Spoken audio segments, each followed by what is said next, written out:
My name is Inspector Andrew Matthews. I was a duty officer on call when the incident involving our officer occurred this morning. I am now here to provide you with an update. This morning at approximately 5:55 a.m., one of our officers was stabbed while responding to a stolen motor vehicle call. The officer was transported to hospital where he underwent surgery. He is currently in stable condition and recovering in hospital. A male and female youth, both 15, have been arrested in relation to this incident. The investigation is currently ongoing at this time. Charges are anticipated in this incident, and this incident is a reminder that the inherent dangers of policing. This incident is a reminder of the inherent dangers of policing, and more importantly, it reflects the commitment and dedication our officers bring to their work every day. During this difficult time, our thoughts are with the officer and his family, and please rest assured that we'll do all that we can to support them in their recovery.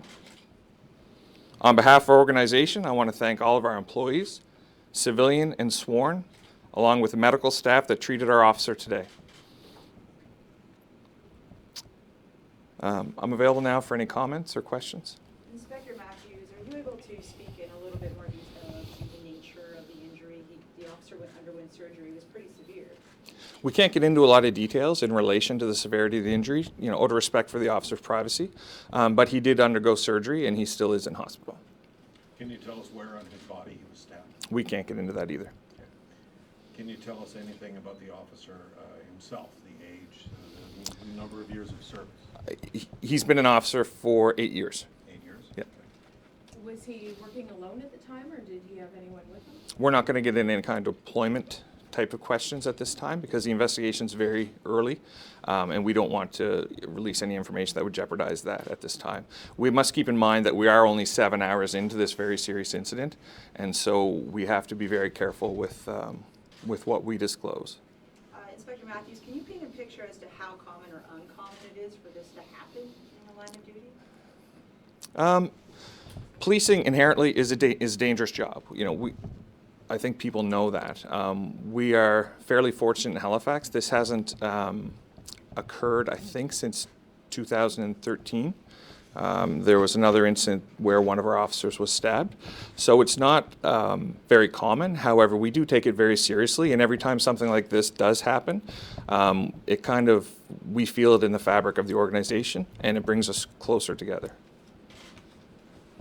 Could you tell us the ages of the people who are in custody? Yeah, we can't get into a lot of details about them because they are young people, but there is a male and a female have been arrested, and they are 15 years old.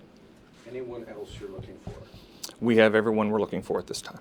In regards to the scene, it was spread across a semi-large area this morning. There was a house involved, parking lot, trail. Can you talk in details about why the search was that widespread?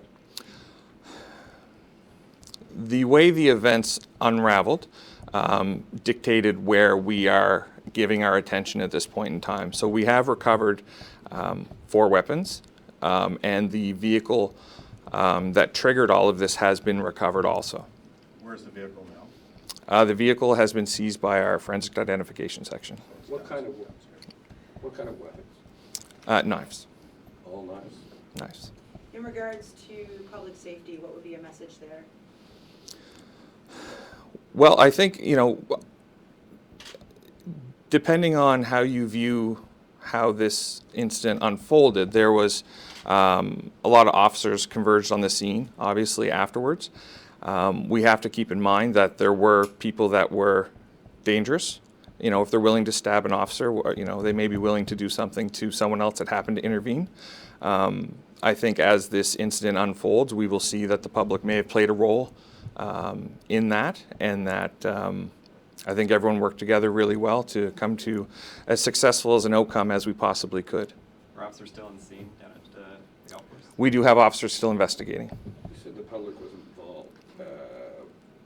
What do you mean by that? Was it just officers, or did they assist in the act? No, there was no. It was no assist as far as the arrest was concerned or anything along those lines, but it was communicated to us. We did hear from the public, they had concerns about notification. One woman said she saw armed officers in her driveway and was given no indication about whether it was safe outside or what was going on. And media wasn't told until 10 o'clock that this was a stabbing. So what about the aspect of informing the public when something like this is going on? You know, people were going out of their homes, going to work at that hour. As you can appreciate, these incidents unfold very quickly, and we don't always have the mechanisms in place to get the warnings out to people in the neighborhoods as quickly as we would like.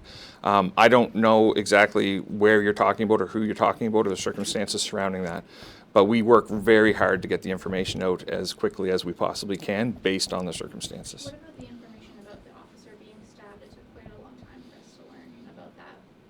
Why was that? Why? What about the delay? Well, I think even for us to get to this point where I'm standing at the podium, we have a lot of work to do to kind of put together the chronology of the events, how things happened, and who was involved. So we were cautious from the get-go just to make sure that we had the information at the ready for dissemination for the public. How did the suspects know each other? I can't comment on that. Are they known to police from prior incidents? Where they are youths, we really can't get into their identity or any kind of past history with police. Should the public have been told sooner, though, that two people who had allegedly just attacked a police officer were out there? I think the timeline between the moment in time that the police officer was attacked and the moment that they arrested was not very long. Can you give us an estimate of how long that took? I believe the female was arrested shortly after 6 a.m. and the male was arrested probably 18 minutes after that. And what are the charges that they face? I don't know at this point because it's so early on. Like I said, we're only 7 hours into this incident, and there's a lot of things to unravel, a lot of people to talk to, and a lot of details to gather. What kind of support resources go out to this officer who's been stabbed? Internally with HRP, we have a lot of different resources. We have formal ones and informal ones. The informal ones are people on the shift, his friends, his coworkers will reach out and they will be supportive. And we also have formalized support systems that are embedded into HRP through our human resources and other means. Is the officer from Halifax? I can't get into anything in relation to the officer. Sorry. Okay, thank you very much for your time today. When would you Thank you. anticipate another update? Like, what Yeah. court appearances? It's hard to say right now. Hard to say. Yeah, it's really hard to say, but we can follow up with you if you wish. Okay? Thank you. Thank you, everybody.